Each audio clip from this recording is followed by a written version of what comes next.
Very good morning all of you. तो अपने preparation की सीरीज़ को आगे बढ़ाने के लिए हम लोग आ चुके हैं बायो के चैप्टर नंबर 8 पे। तो फटाफट स्टार्ट करते हैं वॉरियर्स अपने चैप्टर हेरिडिटी को। तो we have seen that reproductive process give rise to new individual that are similar. हमने देखा है कि रिप्रोडक्टिव प्रोसेस के दौरान जो पेरेंट होते हैं वो नया इंडिविजुअल को जन्म देते हैं, और वो जो न्यू इंडिविजुअल होते हैं वो बहुत सिमिलर होते हैं अपने पेरेंट्स के जैसे, लेकिन कुछ एक्टिविटी या कुछ उसमें कैपेबिलिटी डिफरेंट होती है एज कंपेयर टू पेरेंट।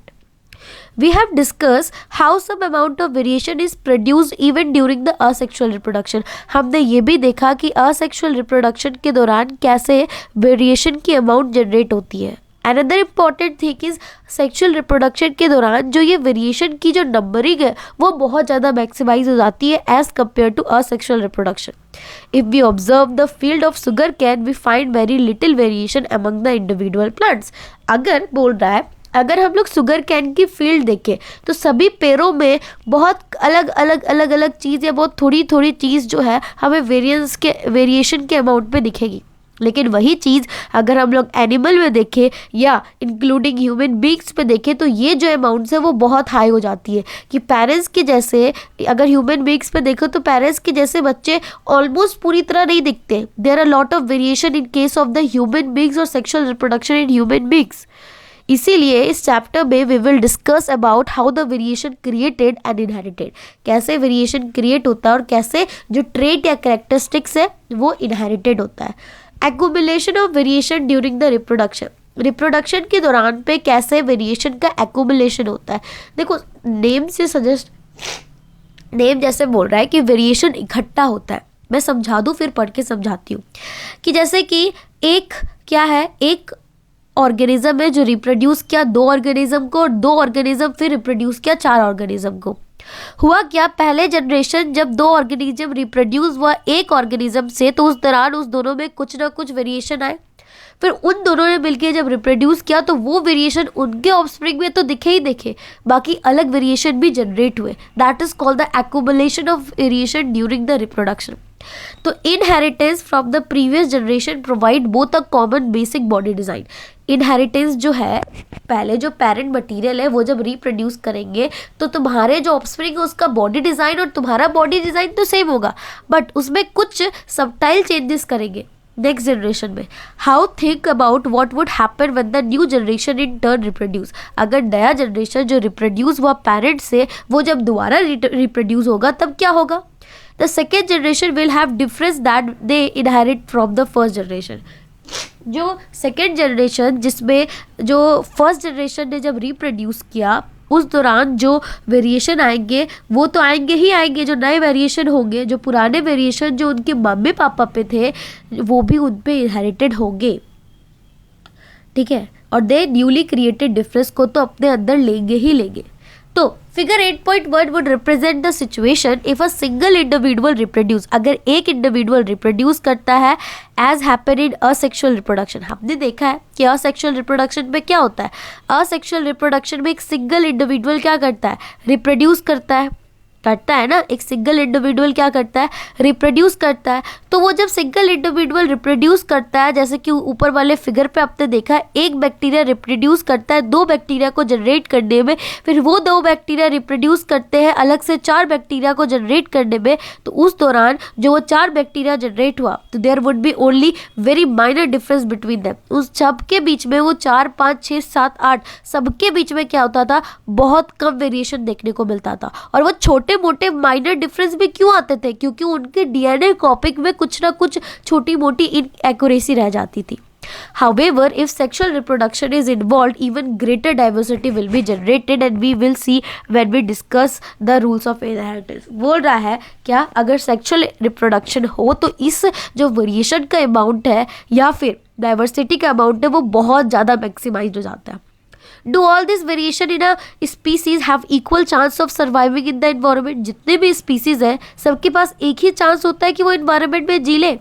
बिल्कुल नहीं, क्योंकि ये चीज़ हमने पहले भी पढ़ा है, या depending on the nature of variation different individual would have different kind of advantage. अलग अलग इंडिविजुअल के पास अलग अलग एडवांटेज होता है। Bacteria that can withstand with heat will survive better in heat wave, and as we have discuss earlier, हमने पिछले ही section में या पिछले ही चैप्टर में ये डिस्कस किया था। एक बैक्टीरिया है जो रिप्रोड्यूस करके अपने ऑफस्प्रिंग का जन्म देता है। कुछ इन्वायरमेंटल कंडीशन में उनके ऑफस्प्रिंग भले रह जाए बट वो नहीं रह पाएंगे क्योंकि उनके अंदर कैपेबिलिटी नहीं होगी। तो वेरिएशन के दौरान, रिप्रोडक्शन के दौरान जो वेरिएशन उनमें आया ऑफस्प्रिंग में, वो उनको कैपेबिलिटी देते हैं कि वो इन्वायरमेंट में भी वो सर्वाइव कर ले जिसमें उनके पेरेंट्स नहीं कर पाते।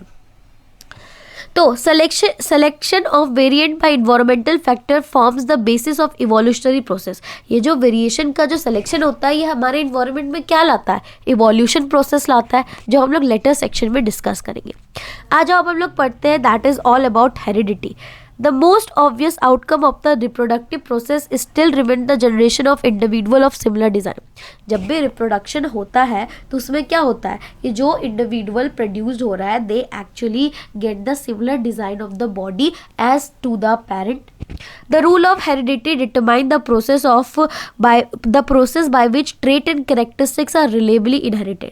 अब हेरिडिटी क्या होता है? वो प्रोसेस को बोलते हैं जिसमें ट्रेट या फिर कैरेक्टरिस्टिक्स पेरेंट से एक्वायर्ड किया जाता है, किसमें? ऑफस्प्रिंग में इनहेरिटेड किया जाता है। उसी एक्वायर्डनेस को ही इनहेरिटेड किया कहा बोलते हैं। अब इनहेरिटेड ट्रेट्स आते हैं नेक्स्ट टॉपिक पे। इनहेरिटेड ट्रेट्स मतलब वैसे एक्टिविटी या वैसे तुम कैपेबिलिटी जो तुमने अपने पेरेंट्स से एक्वायर्ड की है, that is called inherited trait. What exactly do we mean by the similarity in difference? यहाँ पे तुम्हें बताया कि तुम सिमिलैरिटी और डिफरेंस से कैसे पता करते हो। ये देखो यहाँ पे 2 ईयर का फिगर दिख रहा है। एक में ईयर लोब जो है स्किन से टच है बी नंबर पे, बट ए नंबर पे स्किन का लोब ईयर का लोब स्किन से टच नहीं है। तो पहले वाला भी वेरिएशन यही हो गया, सिमिलैरिटी और वेरिएशन में। ईयर तो दोनों के पास है but there was a some difference in both of them. Another thing is that जो भी सेक्सुअल रिप्रोडक्शन ह्यूमन बींग्स में होता है उस दौरान जो ऑफस्प्रिंग का रिप्रोडक्शन और दे एक्चुअली बॉर्न, उसमें जो अंतर आता है that is very different from their parents. या उसकी जो फेस स्ट्रक्चर या दिखने में वो लगता है वो बहुत अपने मम्मी पापा से अधिकतर क्या होता है? डिफरेंट ही होता है। अब इनहेरिटेंस का रूल क्या होता है? मेंडलीव ने इस पे बहुत अच्छा कंट्रीब्यूशन दिया था। उनको इसके फादर भी कहा गया है, but he does not got the prize for this in his life. When he died then his discovery will be popular. अब आगे देखते हैं। The rule of inheritance for such trait in human being are related to the fact that both the father and mother contributed physically practically equal amount of genetical material to the child. बोला जा रहा है कि जब भी child में जो भी ट्रेट आता है या कैरेक्टरिस्टिक्स आता है, ह्यूमन बींग्स जब रिप्रोड्यूस करते हैं तो उसमें मदर और फादर दोनों के डीएनए का कंट्रीब्यूशन इक्वली होता है। इसका मतलब हर एक ट्रेट के पास क्या होता है? दोनों मैटरनल और पैटर्नल का डीएनए होता है। जो डोमिनेंस करता है वो उसके क्या करता है? चाइल्ड में दिखता है। जैसे for example if the mother have curly hair and if the father have straight hair, तो जो चाइल्ड है उस पर क्या होगा? या फिर कर्ली हेयर डोमिनेट करेगा तो उसके पास भी कर्ली हेयर होगा, अगर स्ट्रेट हेयर डोमिनेंस करेगा तो उसके पास क्या होगा? स्ट्रेट हेयर होगा। इसीलिए each trait there will be 2 version in each child. हर एक ट्रेट का 2 वर्जन होता है, एक पैटर्नल एक maternal. And what will then the trait seen in the child be? तो क्या होगा वो ट्रेट जो चाइल्ड में दिखता है? Mendeleev worked out the main rule of such inheritance. Mendeleev जो मेन रूल है इस इनहेरिटेंस का उसमें काम किया और इस काम का, इस एक्सपेरिमेंट का प्रूफ बहुत पहले उन्होंने कर दिया था, but it was not come to the world के आंखों में अभी आया नहीं था। लेकिन फिर जब आया तो उनको इस चीज़ के लिए सम्मानित किया गया। तो Mendeleev use a number of contrasting visible characters of garden peas. अब मेंडलीव ने इस चीज़ को समझने के लिए अपने गार्डन के मटर का इस्तेमाल किया। उनके अपने गार्डन में जो मटर थे उनके कुछ साइज राउंड थे तो कुछ व्रिंकल थे, कुछ मटर के पेड़ टॉल थे तो कुछ शॉर्ट थे, कुछ के फ्लावर वाइट थे तो कुछ के फ्लावर वायलेट थे, और भी बहुत कुछ। He took the pea plant with the different characteristics। उन्होंने पी प्लांट लिया अलग अलग कैरेक्टरिस्टिक्स से और उसको फिर क्या कराए? पॉलिनेशन कराए। फॉर एग्जाम्पल उन्होंने एक टॉल प्लांट लिया और एक शॉर्ट प्लांट लिया, उन दोनों की क्या की प्रोजेंसी को प्रोड्यूस किया तो F1 जनरेशन आया। Sorry, in the first place there were no halfway characteristics in the first generation। जब F1 प्रोजेंसी आई या फर्स्ट जनरेशन जब जनरेट हुआ तो सारे के सारे जो प्लांट है उनकी टॉल हाइट निकली। क्यों? क्योंकि इन सभी में एक ग्रेटर टी था, एक स्मॉल टी था। तो उसके दौरान क्या हुआ, इसमें जो ग्रेटर टी वाला पेरेंट है वो डोमिनेट कर गया ट्रेट उसका। This meant only one of the parental trait have was seen. इसका मतलब एक ही पेरेंटल ट्रेट दिखा, क्योंकि कोई मीडियम हाइट के प्लांट तो निकले ही नहीं, या फिर शॉर्ट निकले या फिर लॉन्ग निकले, टॉल निकले, लेकिन सारे प्लांट तो यहाँ टॉल निकले। So the next question was, where the tall plant in the F1 generation exactly the same as the tall plant of the parent generation? क्या जो F1 जनरेशन में जो प्लांट का टॉलनेस है क्या वो सिमिलर है जो पेरेंट की टॉलनेस था? ऑब्वियसली। तो Mendeleev experiment test this plant to reproduce by self pollination. उसके बाद जो F1 जनरेशन पे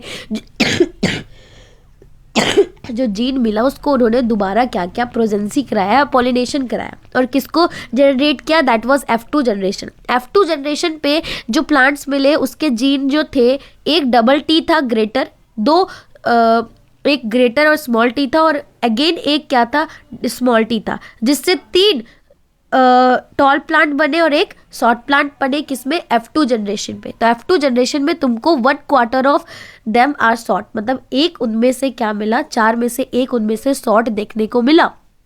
या F1 जनरेट करने के लिए जो पेरेंट आए थे उनके इफेक्ट F2 जनरेशन में देखने को मिले। तो इंस्टेड तो this indicate that both the tallness and shortness trait were inherited in the F1 plant but only the tallness trait was express. इसमें क्या देखने को मिला कि F2 जनरेशन जब हमने किया तो इससे हमें क्या पता चला कि ना ही सिर्फ 2 पेरेंट्स में से एक ही पेरेंट्स का ट्रेट आया दोनों पेरेंट्स का ट्रेट था, बट क्या हुआ, टॉल वाले ने डोमिनेंस कर गया।